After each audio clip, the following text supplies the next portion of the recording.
এখন যেটি আমরা জানতে পারছি সেটি হলো ডোনাল্ড ট্রাম্পের বক্তব্য অনুযায়ী তার পূর্বসূরি জো বাইডেন তার সরকার এই বাংলাদেশে $29 মিলিয়ন 29 অর্থাৎ $29 মিলিয়ন বাংলাদেশি টাকায় মোটামুটি 350 কোটি টাকা খরচ করেছে ডিপ স্টেটের নামে। আমেরিকার একটা অর্থ নিয়ে বা ডিপ স্টেট পলিসির আওতায় শেখ হাসিনাকে তারা পরিবর্তন করতে চান তাদের নিজস্ব স্বার্থে। শেখ হাসিনা যখন প্রধানমন্ত্রী ছিলেন তিনি অনেকটা ঠোঁটকাটা স্বভাবের মানুষ ছিলেন, ফলে তিনি খোলামেলা ভাবে সব কথাই তিনি বলে দিতেন যে আমার কাছে এখন সেন্ট মার্টিন চাচ্ছে, আমি যদি সেন্ট মার্টিন দিয়ে দিই তাহলে তারা আমাকে ক্ষমতায় রাখবে, আর সেন্ট মার্টিন না দিলে ক্ষমতায় রাখবে না। ইমরান খানের পতনের পর শেখ হাসিনার পতনের প্রহর তিনি গুনছিলেন এবং ডোনাল্ড লু খুব ঘন ঘন বাংলাদেশে আসছিলেন এবং ডোনাল্ড লু যেই কয়বারই বাংলাদেশে এসেছিলেন সেই কয়বারই বাংলাদেশে রীতিমতো লু হাওয়া বয়ে গিয়েছিল, কম্পন শুরু হয়েছিল রাজনীতির অঙ্গনে এবং তিনি অনেকটা আমেরিকার প্রেসিডেন্ট জো বাইডেনের যে ক্ষমতার সম্পন্ন ব্যক্তি হিসেবে তিনি এসে শেখ হাসিনার একেবারে দক্ষিণ হস্ত মিস্টার সালমান এফ রহমান তার সঙ্গে বৈঠক করেছেন, আমেরিকাতে বৈঠক করেছেন, বাসায় বনানীতে বৈঠক করেছেন, গুলশানে বৈঠক করেছেন, বাসা এবং অফিস দুটোই গুলশানে অবশ্য, বনানীতে নয়, সেখানে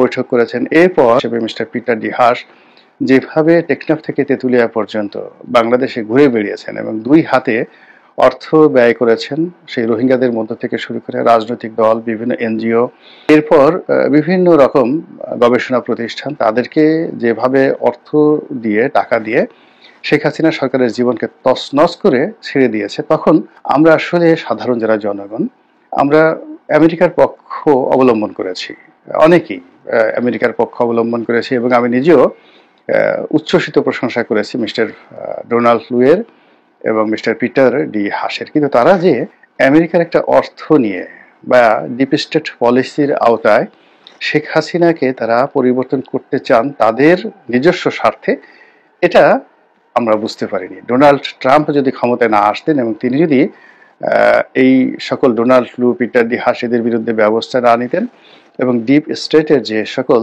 গুপ্ত কথা সেই সকল কথা যদি প্রকাশ না করতেন আমরা হয়তো জানতেও পারতাম না। এখন যেটি আমরা জানতে পারছি সেটি হলো ডোনাল্ড ট্রাম্পের বক্তব্য অনুযায়ী তার পূর্বসূরি জো বাইডেন তার সরকার এই বাংলাদেশে $29 মিলিয়ন 29 অর্থাৎ $29 মিলিয়ন বাংলাদেশি টাকায় মোটামুটি 350 কোটি টাকা খরচ করেছে ডিপ স্টেটের নামে। এবং আরো একটা উল্লেখযোগ্য কথা, ভয়ানক কথা, সেটি হলো তারা যে এই অর্থ কেবল ঢাকাকে দিয়েছে তা নয়, সম পরিমাণ বা একটু বেশি $31 মিলিয়ন অর্থাৎ $450 কোটি টাকা তারা দিয়েছে দিল্লিকে।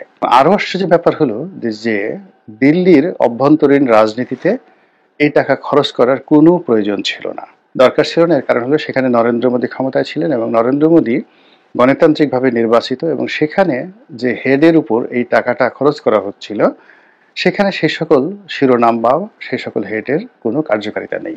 এখন বলা হচ্ছে যে বাংলাদেশের এই রাজনৈতিক পট পরিবর্তনে যে $29 মিলিয়ন খরচ করা হয়েছে এবং ভারতে যে $31 মিলিয়ন দেওয়া হয়েছে, এটা 31 অথবা 21, এই টাকাও মানে ইউএস এইড দিল্লি তারা বাংলাদেশে খরচ করেছে। অর্থাৎ কৌশলগত কারণে হয়তো তারা সরাসরি দুটো অ্যামাউন্ট অর্থাৎ 21 মিলিয়ন বা 31 মিলিয়ন প্লাস বাংলাদেশে 29 মিলিয়ন, এই দুটো একত্রে বাংলাদেশের জন্য খরচ তারা হয়তো করতে পারেনি টেকনিক্যাল কারণে। এজন্য টাকাটা তারা দিল্লি ইউএস এইডকে দিয়েছে আর বাংলাদেশ ইউএস এইডকে দিয়েছে। বাট দিল্লি ইউএস এইড এটা আবার তাদের যে সকল সোর্স আছে, দিল্লির যে সকল থিঙ্ক ট্যাঙ্ক আছে, সে সকল থিঙ্ক ট্যাঙ্কের মাধ্যমে তারা বাংলাদেশে সেই টাকা খরচ করেছে। ফলে শেখ হাসিনার জামানাতে আমরা একই সময় যেমন দেখেছি যে দিল্লি শেখ হাসিনার পক্ষে কথা বলেছে, কিন্তু আনন্দবাজার থেকে শুরু করে আরো অনেক গণমাধ্যম, ভারতের প্রথম শ্রেণীর গণমাধ্যম, তারা কিন্তু শেখ হাসিনার বিরুদ্ধে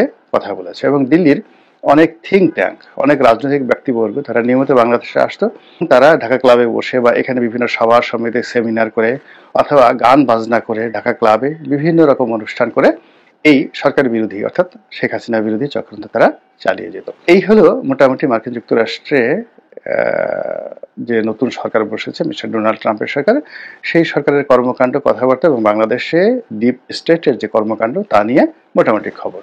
এখন প্রশ্ন হলো যে মিস্টার ডোনাল্ড ট্রাম্প তার এই বক্তব্যের এই জায়গা থেকেই থেমে থাকবেন নাকি আরো একটু এগোবেন? তিনি আরো একটু এগোন এবং বলে দেন ইউএস এইডের মাধ্যমে এই টাকা কাকে কত টাকা দেওয়া হয়েছে। যেমন বাংলাদেশে সরাসরি যে 350 কোটি টাকা দেওয়া হয়েছে, বা ভারতের মাধ্যমে যে টাকা বাংলাদেশে এসেছে সেই টাকা মূলত কোন কোন খাতে খরচ হয়েছে, বছর ওয়ারি কোন বছরে কত টাকা খরচ হয়েছে, এবং সেই সকল টাকা কোন কোন প্রতিষ্ঠানে দেওয়া হয়েছে। বিশ্বাস করেন, এই কথা যদি বলে দেওয়া হয়, বাংলাদেশে আবার নতুন আরেকটা গৃহযুদ্ধ হবে, আর একটা ভয়ানক যাকে বলা হয় বিশৃঙ্খলা তৈরি হবে। এবং যে সকল লোক আমেরিকার টাকা খেয়েছে এবং আমেরিকার টাকা নিয়েছে, ডোনাল্ড ট্রাম্প যদি তাদের নাম বলে দেয়, তাহলে যে বুলডোজার 32 নম্বরে গিয়েছে, এরকম অনেক বুলডোজার যারা আমেরিকার টাকা খেয়েছে তাদের বাড়িঘর খুঁজতে থাকবে, এবং জনগণ তাদেরকে পেটানোর জন্য, তাদেরকে মব তৈরি করার জন্য, তাদেরকে একেবারে বুলডোজার দিয়ে পিছিয়ে পড়ার জন্য কিন্তু জনগণ আবার তাদের পিছনে ছুটবে। হঠাৎ করে ডোনাল্ড ট্রাম্প এই ধরনের কর্মকাণ্ড কেন করলেন, বা এই ধরনের কর্মকাণ্ড কেন তিনি করতে যাচ্ছেন? এখানে নানা রকম ব্যাখ্যা থাকতে পারে, বিবৃতি থাকতে পারে। প্রথম কারণটা হলো যে মিস্টার জো বাইডেন যে কর্মকাণ্ডই করেছেন তিনি তার বিরুদ্ধ করতে চাচ্ছেন। 2 নম্বর হলো ডিপ স্টেটের মাধ্যমে যে পরিবর্তন ঘটানো হয়েছে, যেটি ডোনাল্ড ট্রাম্প পছন্দ করছেন না।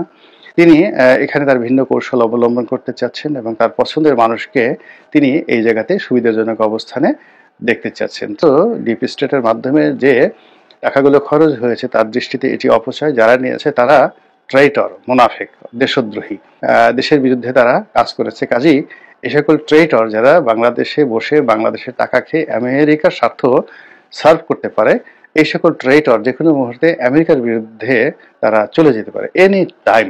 সেটি যদি আরো 6 মাস পরে হয়, 1 বছর পরে হয়, এবং তখন যদি মিস্টার জো বাইডেন বলার চেষ্টা করেন, তখন হয়তো অনেকে বিশ্বাস করবে না। কিন্তু এখন পরিবেশটা এত ঠান্ডা, এত চমৎকার, এবং সেই সকল ট্রেইটর যারা আমেরিকার টাকা খেয়েছেন তারা এখনো চীনের পকেটে ঢুকতে পারেননি, এখনো ভারতের পকেটে ঢুকতে পারেননি, এখনো নিজেদের যে অবস্থান সেটি পাকাপোক্ত করতে পারেননি। কাজেই এই মোক্ষম সময়কে ব্যবহার করে তিনি যদি তাদের নাম, ধাম, ঠিকানা, টাকার পরিমাণ, অর্থের পরিমাণ ইত্যাদি প্রকাশ করে দেন, বিশ্বাস করেন আগস্ট মাসের 5 তারিখে যা কিছু হয়েছে তার চেয়ে মন্দ কিছু হবে বলে আমার কাছে মনে হচ্ছে না।